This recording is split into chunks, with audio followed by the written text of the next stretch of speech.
A. We started learning a fascinating story yesterday regarding the Paraduma, the red cow, how they would, when they would want to get the water from the spring, the mei shiluach that they would use to mix with the ashes of the Paraduma, how they would prepare it with such purity. How we said yesterday, we'll read that part of the Gemara. We are on 21a, Kaf Aleph Amen Aleph. In the art scroll, it's 21a1 on the right hand side. So the Gemara says, the Savar of Yehuda, Rav Yehuda holds. You have it? The Savar of Yehuda. You tell me Rav Yehuda holds. Kol ohel she'inu asui b'dei adam eno ohel. Any tent that's not made by a human being is not considered a tent. Meaning, we said that the Torah has certain laws for a corpse, a dead body that's found in a tent, and how that anything that's inside that tent will become contaminated. The Gemara said that Rav Yehuda says that to be subject to the laws of a tent, it has to be made by a person with the intention of a tent. But if it's not made by a person with the intention of a tent, then it would not have those laws of a tent. It would not have that law that anything that's underneath that cover would be considered contaminated, even when the dead body is not touching the item. Meaning, there's a dead body if there's a cover here. So usually, if it's a proper tent, if there's a dead body here, piece of a dead body here, and some food over here, if it's under the same cover, the food becomes contaminated. But in this situation, because it's not considered a tent, so therefore the food will not become contaminated. That's on the other side of that cover, underneath that cover. Why? Because if it's not made with the intention of a tent, it's not a tent. And that's why Rabbi Yehuda said that if you have this hole in a wall, let's say in a river wall, there's a wall by the river, if it was made by the water, and then there's a space in between, or even if there was beams that were placed next to each other with a space, and then there's another beam on top, but it was never intended to create a tent, it will not have a status of a tent. And the Gemara now is going to question that opinion of Rabbi Yehuda. It's questioning, we have an apparent contradiction in Rabbi Yehuda. Well, what's the apparent contradiction? Or a minu, I have a contradiction. From another Mishnah, they built courtyards in Jerusalem on top of a rock, right? And now they use the top of a rock because most probably there's no dead body under a rock. The rock most probably is there from Sheshet Yemei Bereshit, the creation of the world. But even if there might have been a dead body underneath the rock, they went ahead and they built the courtyard on top of a platform. They created a space between the rock and this platform where they built. So therefore they left an empty hollow space of a tefach. And therefore they created a tent. And in case there was a dead body under the rock, that someone buried under the rock, then there is already a tent that's separating, that's stopping the tumah from continuing. The empty space. Underneath. So let's say first. Tent. Right. So therefore, because the empty space was a cover on the space. That means, let's say this is the rock. Now we want to build a city, a courtyard on top of the rock. We don't, let's say this is the rock. We don't start building on top of the rock, because if there's a dead body underneath the rock, then the tumah would go all the way up. So first you raise the space, and then we raise the space, we create an empty space, and then we built on top of this empty space. So we created a ground on top of this empty space. We created a platform, and then on top of that, we built. So now the fact that there's an empty space between this one tefach, let's say 4 inches, 3.5 to 4 inches above the rock, that's empty with the cover on top of it. So that this acts as an ohel, exactly. And now we built over this. So since it acts as an ohel, so if there's any contamination that's underneath the rock, it stays underneath this. It's from here, it's only over here, and it doesn't go above. And therefore, what did they do? It's like right, it's like a new ground that underneath this ground, you know that even if there was a dead body under the rock, but since on top of the rock there's an empty space with a cover, that will be a tent that will contain any possible contamination. And anybody who's walking on top of that area on this new courtyard is definitely not going to be contaminated from any possible dead body underneath that area of the rock.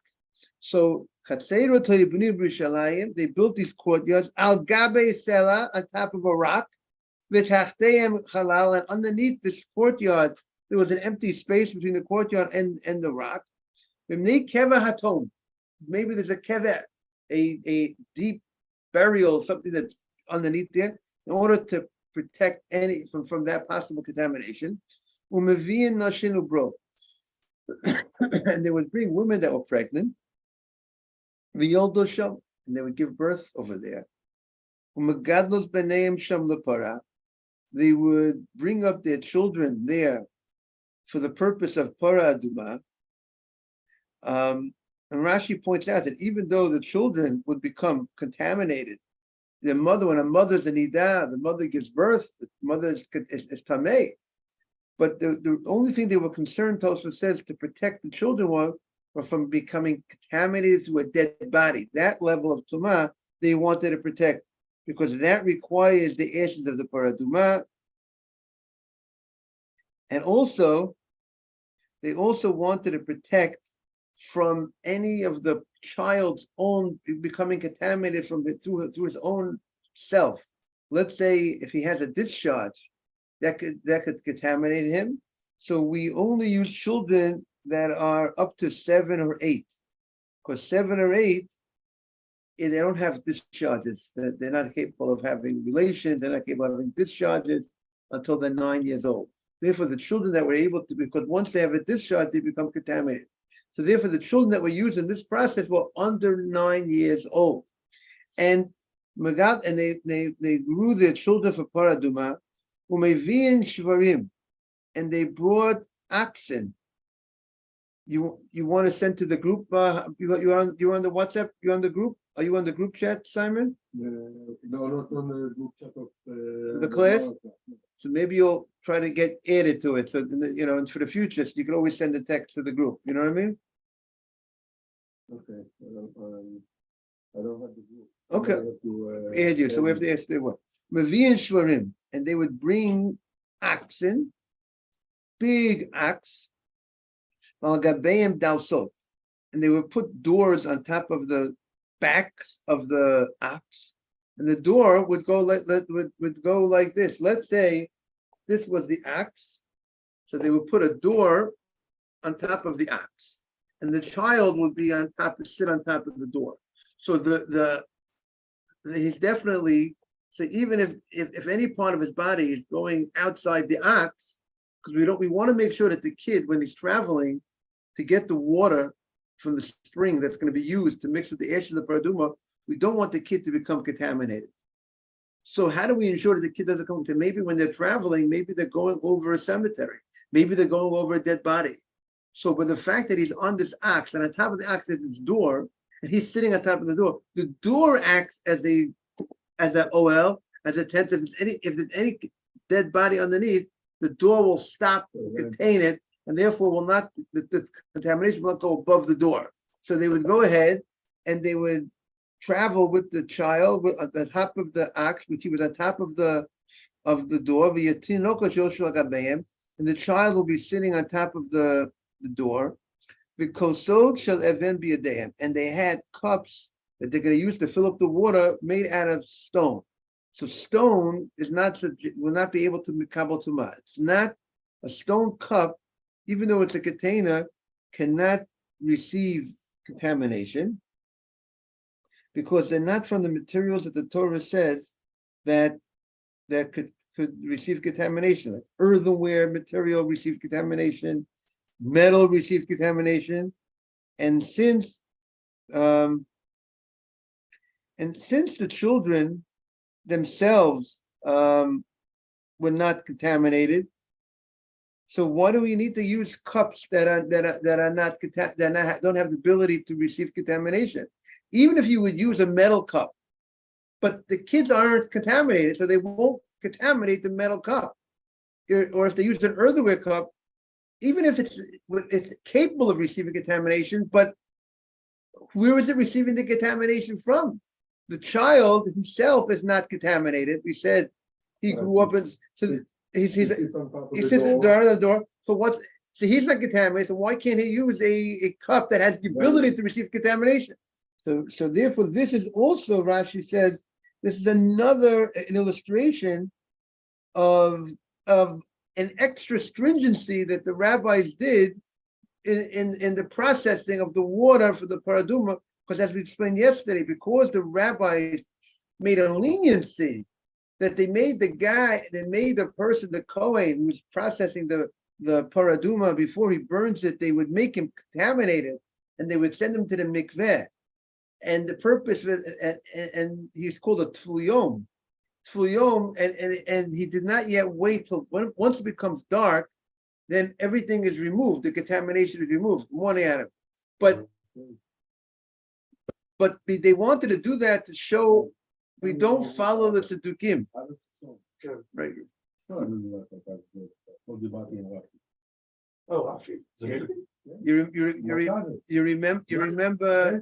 You remember what we said yesterday?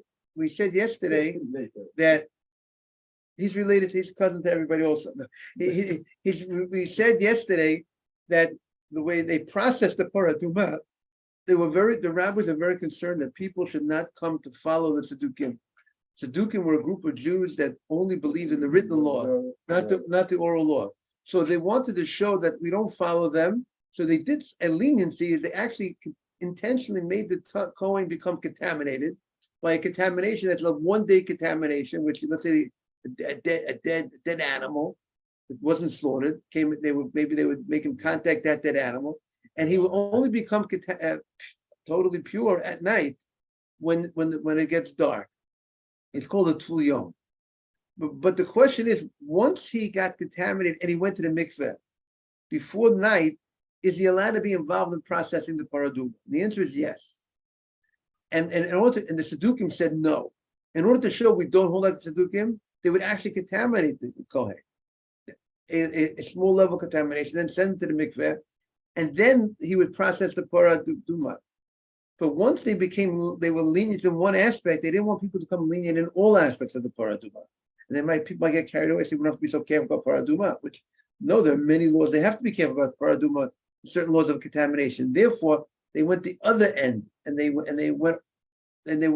acted in the levels of purity, which you didn't have to technically be concerned about, but they went to the other end. And this is an illustration of the other end, that the children that they were using to fill up the water of the paraduma, to fill up the water from the natural spring, they made sure that those children were sitting on doors when they were traveling to go to the spring. And not only that, just in case there's any contamination underneath, the door will act as a separation, because there's an ox, and then there's a door on top of the back of the ox, and the child on top of the door. You got it, Adam? And then they made him use a utensil made out of stone, which will not be able to receive contamination to fill up the water, even though he himself has not contaminated the child. But what are you worried about? We still go the extra mile. Why would they put door on top of the axe? You're talking about the regular door. Exactly. Like a regular door. Why? Because they wanted to contain, in case they're traveling over an area where there's a dead body, but the fact that the door, why would they because the door will act as a barrier, as a tent. Right. They take a door and they put it meaning it's like taking a board. It's another way of taking a wide board. Remember, a lot of those doors back then, the doors were not connected. Not all the doors were inside connected to a hinge. Right, you would just fill in the space by putting a door. Take out this door. It would be movable doors, like stores had these type of things. You set up, you put up. You take off the thing. It's like taking off a board. You call it a door, and therefore they just want to create a board that the kid will be on to ensure that no part of his body, not his feet, not his hands, are extending outside this door, because maybe there's a dead body underneath. And therefore he will become, if he's traveling over a dead body, the tumah, the contamination goes all the way up. As high, doesn't is there gonna be a dead body all the way below? Goes all the way up, unless you create a tent between the body and above that body. I mean, if you create a tent on top of with a space, and then now anything above the tent is safe. And that's what they did. So the Gemara says, so they went ahead and he giu shiluach, when they came to the spring, the shiluach spring, to get the water. Yodu l'toch hamayim. The first opinion says they got off the ox, they went into the water, milum, and they filled up the stone cup with water, v'alu v'yoshulim, and then they went back onto the doors, and they went back on. They sat on top, and then they traveled back. So now they now have made themselves vulnerable for the contamination when they got off the ox into the water. But most likely there's no dead body underneath that area where you're going into the spring, where the spring is. However, Rabbi Yossi says no. And this opinion holds that when you have to fill up the water directly. You can't go ahead and just lower it down in a rope and let the water fill into the cup and bring up the water. You actually yourself, you have to directly fill up the water. However, Rabbi Yossi says no. We don't have to do that. You don't have to subjugate the children to a possible contamination that's underneath by the water when he's getting off the ox. Rather, you could actually, while he's on top of the ox, lower a rope connected to the cup, the stone cup, and fill up water that way. He holds you don't have to go ahead. Good morning. He holds you don't have to actually fill it up directly with your hands. So he says, from where he was on top of the ox, he would lower the rope with the pail, with the stone cup, or malay, because he's afraid maybe there's a dead body right over there where you're getting off the ox going down to fill up the water. So therefore he says you do what? You don't know what's going on underneath the ground. There's a dead body underneath the ground. The contamination goes over. If you would travel over a cemetery, even if you're in a raised area, right? You're in a helicopter. Technically, the tumah goes up. I mean, the question would be: would the helicopter would it be an oval or not be? Or maybe it can't because maybe it's makabel. We have to know the law. Maybe because it's makabel tumah. Maybe it's like it might not be able to serve as a tent. You know what I'm saying?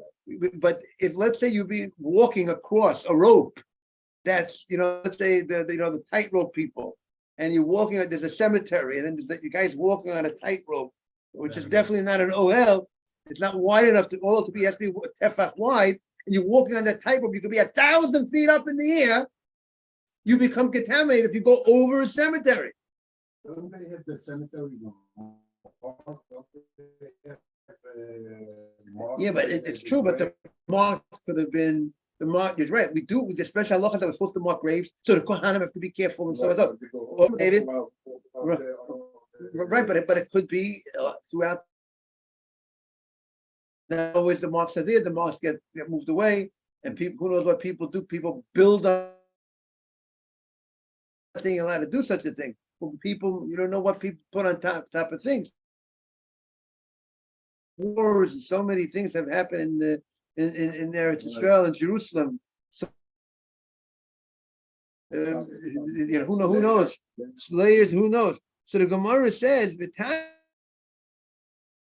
Yehuda says they did not. Now we're on two. Tanya, we learned Yehuda doors. They didn't put doors top of the doors. Rather, they used elishvarim. They used these big, wide. When the child will sit on the ox, the back was wide enough. All parts of the child will be on top of the ox, and even his feet wouldn't. That his feet, that he was tired. There was underneath the child was the width of this ox, and therefore the ox itself served as a tent. So the Gemara said, and therefore the child is good. You don't bring the doors, the ox itself. So the Gemara says, the ox was not made by a person with the intention to serve as a tent.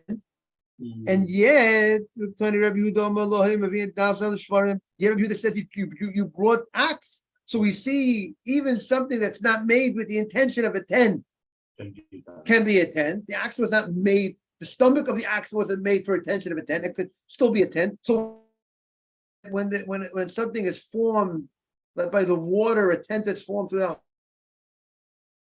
called a tent. If it's a tent, if it has the size of a tent, even what was it made, it should be a tent. It's not actually a tent.